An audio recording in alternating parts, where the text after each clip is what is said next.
How about another little rant here? This one, fairly personal actually, has to do with bad thoughts. I guess everybody, gets kind of their death wish type things to some extent, whatever. And I've always had these too, where I'm just kind of happily plugging along at something. Maybe out for a walk, and I think, oh, I'm on a bridge, I'd like to throw my glasses off, or my hat.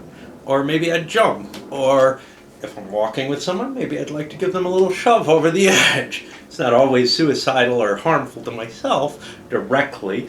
It's quite often just getting rid of something that I absolutely need, One that often comes to me is when I'm cutting things in the kitchen. I think, oh, nice sharp knife, I could jam this into my leg, Just totally random things. There's absolutely, no chance that I'd actually do these things. They just kind of flip in there as kind of, gee, that would be interesting. But what I noticed today that was particularly intriguing to me is these things only come to me when I'm in a good mood. When I'm in the kind of mood where I'm most likely to do something. Do anything, right?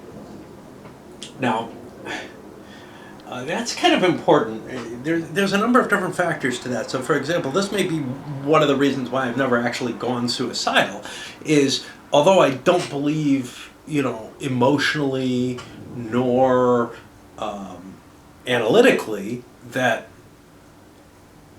preserving my life is at all a good idea, I very much believe that probably the most clever thing that I could do in terms of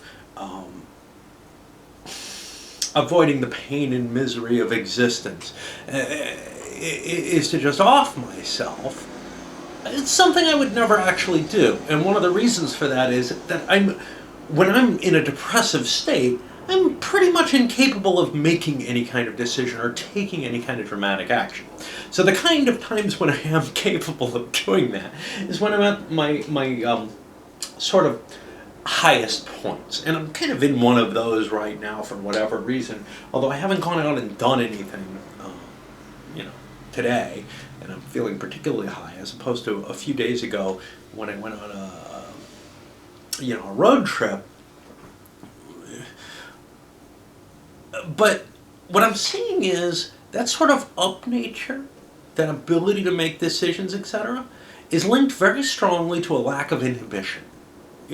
So I don't have the inhibitions that prevent me from going out for a walk, which aren't like, oh geez, somebody may see me. They're, it probably won't be all that enjoyable. Maybe my legs and balls will chafe while I'm on the walk because I'll go too far. And I won't get any of the kind of great hopes that come across to me when I'm out on a walk, that, oh wow, maybe I'll find a wonderful place, or maybe I'll see something, or I'll meet someone, or whatever. Nah, none of that happens. None of that ever happens anymore for the most part. But there's always this stupid hope there. Well, if we get rid of, normally, there's an inhibiting damper to any of that kind of positive thinking. And that's a very good thing because, somewhere around 98% or more of the time, I'm right in not wanting to do anything, right? Whenever I do something, it ends up being not a positive experience compared to staying at home and doing nothing.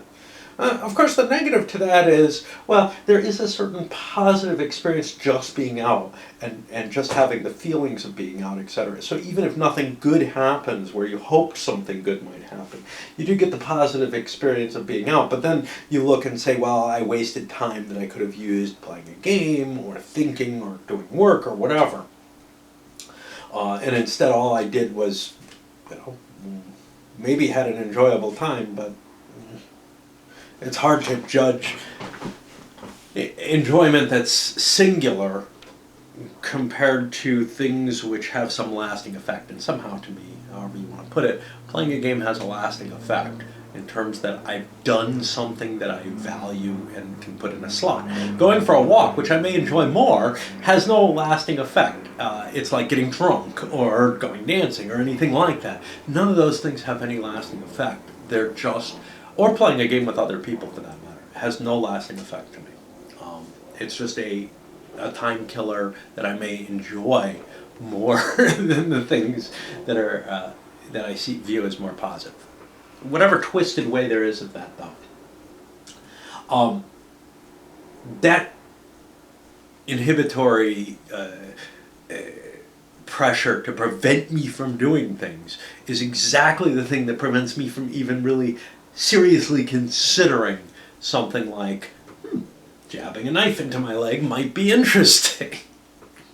Which, it's just such a weird thing. It's just, I thought that it's worth considering and putting some words to, because I'm not sure how much other people really think along these lines. How much, first of all, how much their destructive behavior is actually linked to positive moods, and how much they actually just have these kind of random thoughts of violence, or not even violence. But I'll tell you one thing. One thing that's very inhibitory is approaching another person. No matter what, that's always going to be like, yeah, that's not going to happen, you know? I mean, like, okay, it's happened a few times in my life, but, you know, if I see somebody I'm attracted to or who just looks interesting, I'm not going to talk to them.